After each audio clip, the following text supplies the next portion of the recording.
प्रेम पर इतनी सारी बातें मैंने सुनी, तो एक ट्रांस में मैं हूँ अभी, और बहुत सारी चीजें जो हैं वो दिमाग में चल रही हैं। प्रेम, स्त्री और पुरुष के प्रेम की हम बातें सुन रहे हैं सुबह 11 बजे से।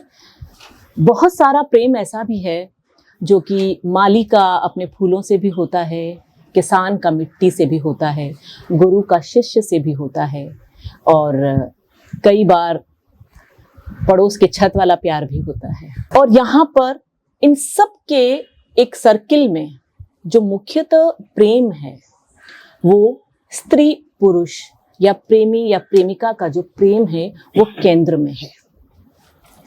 ये कहें, इस वार्ता का जब मुझे निमंत्रण आया सर की तरफ से, तब मैंने अपने आसपास रहने वाले बहुत सारे युवाओं से इस बारे में बात की कि प्रैक्टिकल क्या है वास्तव में। क्या जो किताबों में प्रेम हम पढ़ रहे हैं या सुन रहे हैं या फिल्मों में जो हम प्रेम देख रहे हैं, क्या जीवन में भी वही प्रेम घटित हो रहा है, या हम सिर्फ हवा हवाई या काल्पनिक प्रेम की ही बात कर रहे हैं? क्योंकि वास्तव में जो प्रेम है उसे हमने त्याग, बलिदान, समर्पण इतने भारी शब्दों से दबा दिया है, इतने भारी शब्दों से दबा दिया है कि वास्तव में अगर ये किताबों वाला प्रेम जीवन में आ जाए या ये फिल्मों वाला प्रेम जीवन में आ जाए तो क्या जीवन सरलता से चल पाएगा? और ऐसे लोगों से मैंने बात की जो 9th क्लास में भी पढ़ते हैं, जो कॉर्पोरेट में नौकरी भी करते हैं, जो मेरे मित्र हैं, और खासकर मेरे दादा जिनके साथ मेरा बचपन गुजरा बहुत लंबा। शकरकंदी का जब भी मौसम आता था तो मेरे दादा हर दिन शकरकंदी लाते थे, और मेरी दादी एक ही बात कहती थी, उसकी याद आ रही है, उसकी याद आ रही है।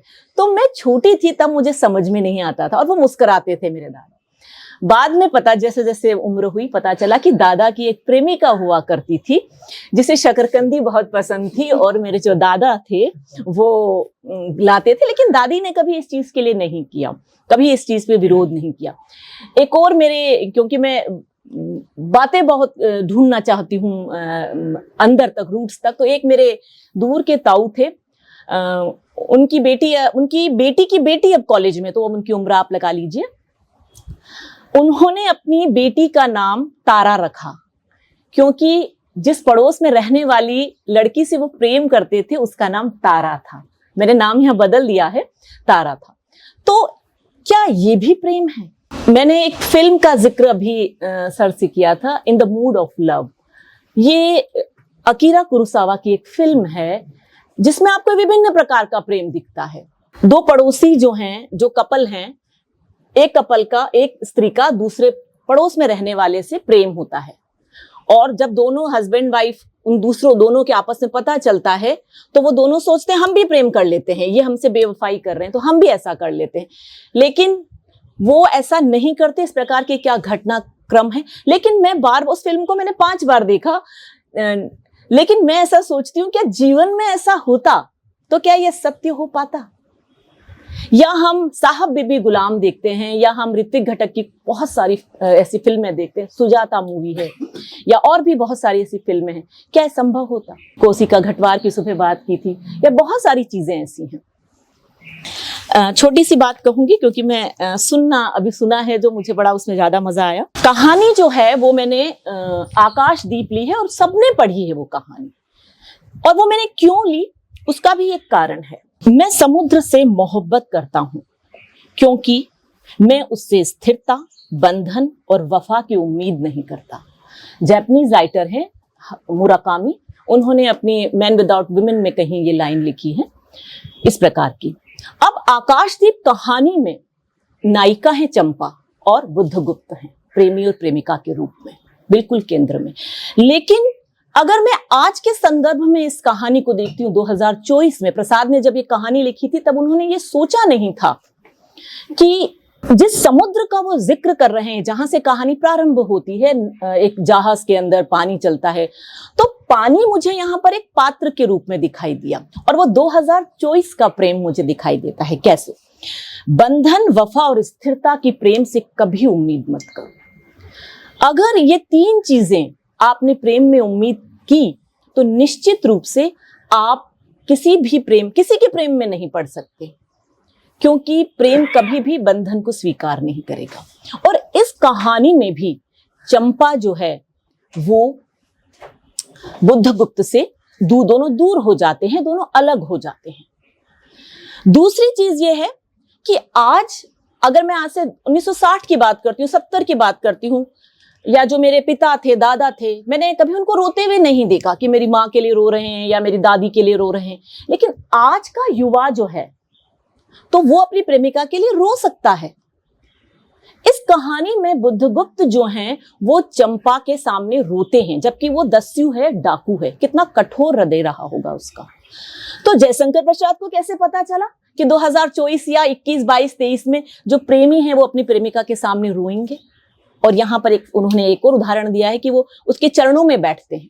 और आज के समय में ऐसा है, आप स्नैपचैट उठा के देखिए, या आप सबके घर में युवा बच्चे होंगे, स्नैपचैट उठाइए या व्हाट्सएप उठाइए या जो भी जितने भी सोशल मीडिया के, आप उसमें देखेंगे लड़का गिड़गिड़ा रहा है या लड़का रो रहा है। लेकिन ये 60, 70, 80 के दशक में संभव नहीं था। धीरे धीरे धीरे ये बदलाव आया।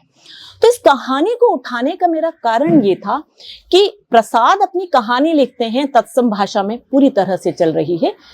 क्यों उन्होंने पानी को ही उठाया?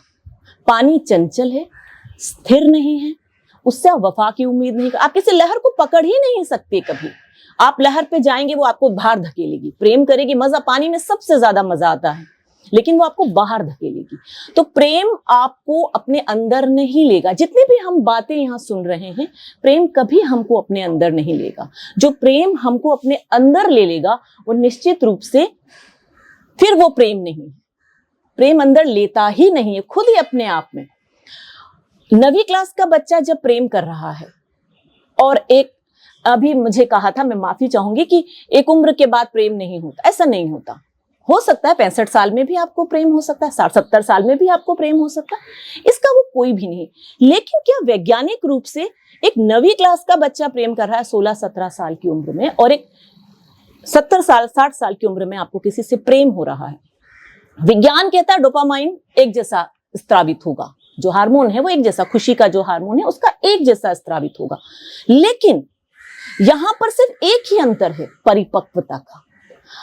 परिपक्वता और जो ठहराव है, बस वही अंतर है, वरना प्रेम जो है उसका स्वरूप एक जैसा रहेगा। और अब इसमें जो मैम ने सुबह कहा कि प्रेम की अवधारणा, ये शब्द बहुत भारी है। जब अवधारणा की हम बात करते हैं तो साइकोलॉजी कहती है कि मनोविज्ञान में लिखा है कि अवधारणा का मतलब होता है किसी भी चीज का जो आपके सबकॉन्शियस और कॉन्शियस माइंड में, चेतन और अवचेतन दिमाग में, अंदर का जो भी है, वो बाहर की चीजों से संबंध जुड़ता है। मान लीजिए कि आप खुद प्रेम में हैं, किसी को प्रेम करते हुए देखते हैं, किसी के प्रेम को अनुभव करते हैं, प्रेम को पढ़ते हैं, प्रेम को लिखते हैं। हम प्रेम केवल खुद ही थोड़ी करते हैं, हम तो प्रेम देखते भी हैं, सुनते भी हैं, लिखते भी हैं, पढ़ते भी हैं। तो ये सारी चीजें जो प्रेम के साथ, अंदर की चीजें बाहर के साथ जब जुड़ती है तो किसी चीज की अवधारणा बनती है, संकल्पना बनती है, इमेजिनेशन होता है। तो अगर बिलियंस ऑफ लोग इस धरती पर हैं, मेरे हिसाब से 800 बिलियन के आसपास होंगे, तो 800 बिलियन से ज्यादा प्रेम की अवधारणाएं होंगी, क्योंकि हर व्यक्ति का चेतन अवचेतन मन और देखने का नजरिया दोनों अलग अलग है। तो प्रेम की जो अवधारणा है उसको हम किसी एक चीज में नहीं बांध सकते। दूसरा इस जो विषय है उसमें था कि प्रेम का मनोविज्ञान। मनोविज्ञान मन का विज्ञान। फिजिक्स कहता है कि पानी 100 डिग्री पे उबलेगा, लेकिन प्रेम जो है वो किसी को 1 डिग्री पे भी उबल सकता है, कोई 200 पे भी नहीं उबलेगा, कोई आधे पे भी उबल जाएगा। तो हम विज्ञान को अलग करते हैं और मन को लेते हैं केवल प्रेम में।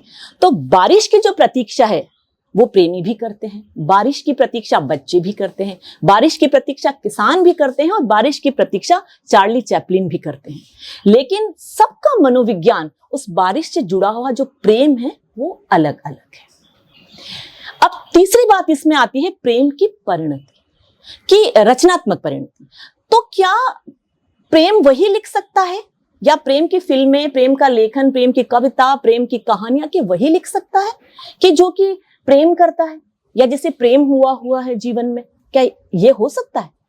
तो अज्ञेय का एक निबंध है, निबंध का नाम मुझे याद नहीं, उसमें अनुभूति और अनुभव की वो बात करते हैं। अनुभव में वो कहते हैं कि आपके साथ घटित हो रहा है।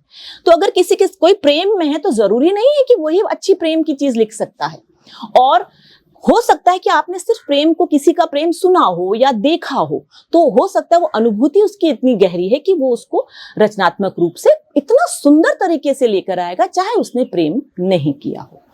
ये वाली बात। और अंतिम जो है प्रेम का स्वरूप, प्रेम का स्वरूप जो है वो छूट जाने में है। बहुत सारे लोगों ने कहा जुबान पर जो पैरासिटामोल का स्वाद है उसी प्रकार से प्रेम है। मुझे लगता है इस दुनिया में जिसने भी जन्म लिया होगा 99% लोगों ने, ऊपर ही लोगों ने, सब ने पैरासिटामोल खाई होगी, और जो जुबान पे जो स्वाद रह जाता है वही प्रेम का स्वरूप है। कड़वा भी है लेकिन ठीक होने के लिए उसे लेना भी है। यही मेरी बात है। आपने सुना, बहुत बहुत धन्यवाद।